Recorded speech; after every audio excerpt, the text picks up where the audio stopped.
Jingle बिलवा बाजेला, पक्की दाढ़ी वाला बुढ़वा झोला लेके भागेला है जिंगल बिलवा। এই কে তুমি? আমি সান্টা। ও, আমি জানতাম সেন্টার একটু বট টাইপের। এই তো সুপুরি গাছ। এই, সে বড়ই স্যাড কাণ্ড। ডেস্টিনেশন বাংলা শুনে আমার রেন্ডিয়ার গুলো আর এমুখো হয়নি। অগত্যা হেঁটে হেঁটেই আসতে হলো। আর এই বাংলার যা রাস্তা, এই এত বড় বড় গর্ত, পড়েছি আর উঠেছি, তাই রোগা হয়ে গেলাম।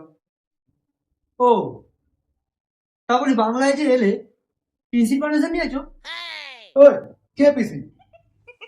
ও বাদ দাও। বিদেশ ছেড়ে বাংলায় কি ব্যাপার? এই, কি মনে হয় বাংলায় কি আমার ব্যাপারটা কম উচিত? আচ্ছা, তোমার ওই ঝোলায় আছে কি? এটা আছে তো অনেক কিছুই। তোমার কি লাগবে বলো? যাওয়ার তো শেষ নেই। তবে দাও।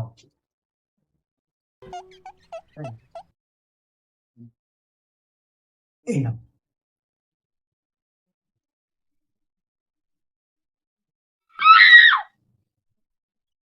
এটা কি? কেন? যাওয়ার লিস্ট? কত ছাড়া, এটা কি মস্করা হচ্ছে? যে কোনো তিনটে। ঠিক আছে, একটা অ্যাপেল আইফোন দাও। হুম, সে নয় একটা হলো, আর দুটো। ঝিলে চারিদিকে মুসলমানদের বিয়ে হচ্ছে, তবে একটা বউ দাও। বল কর, তুই কি আমার সাথে চাকরাও মারছিস? আরে, এসব আমার বসেরও হাতের বাইরে। হ্যাঁ, তোমার বাবা উনি আবার কি? কেন যিশু? ও, এটা তো তোমার সীমানার বাইরে। তাহলে শেষটা শুনি। কিছুই তো দিলাম। ও দাদু, একটা চাকরি দাও। এই বাংলায় আবার চাকরি? এই তুই কি চেয়ে ফেললি? না রে, কোনো চান্স নেই। লোকের পাওয়া চাকরি চলে যাচ্ছে, আর তুই আবার নতুন চাকরি। চাপ বাবা।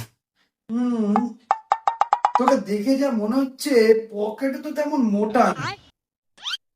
বাংলার ট্রেনটাকেই ফলো কর, ব্যবসায় মনোনিবেশ কর, জব ভাজ ঘুগনি ব্যাচ।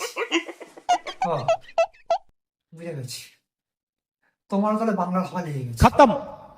তাহলে এতদিন কষ্ট করে যখন এলে, কিছু একটা দাও। শোন, তোর এই দিবা স্বপ্ন রাখ। দাঁড়া 1 মিনিট। এই নে তোর অ্যাপেলটা ধর। হ্যাঁ? আচ্ছা, তাহলে আসি। বাংলাকে নিয়ে যা বেগুন ভর্তা করে ফেললাম, এবারে বাড়ি পৌঁছানোর আগে আমার বেগুন নিয়ে না টানাটানি করে।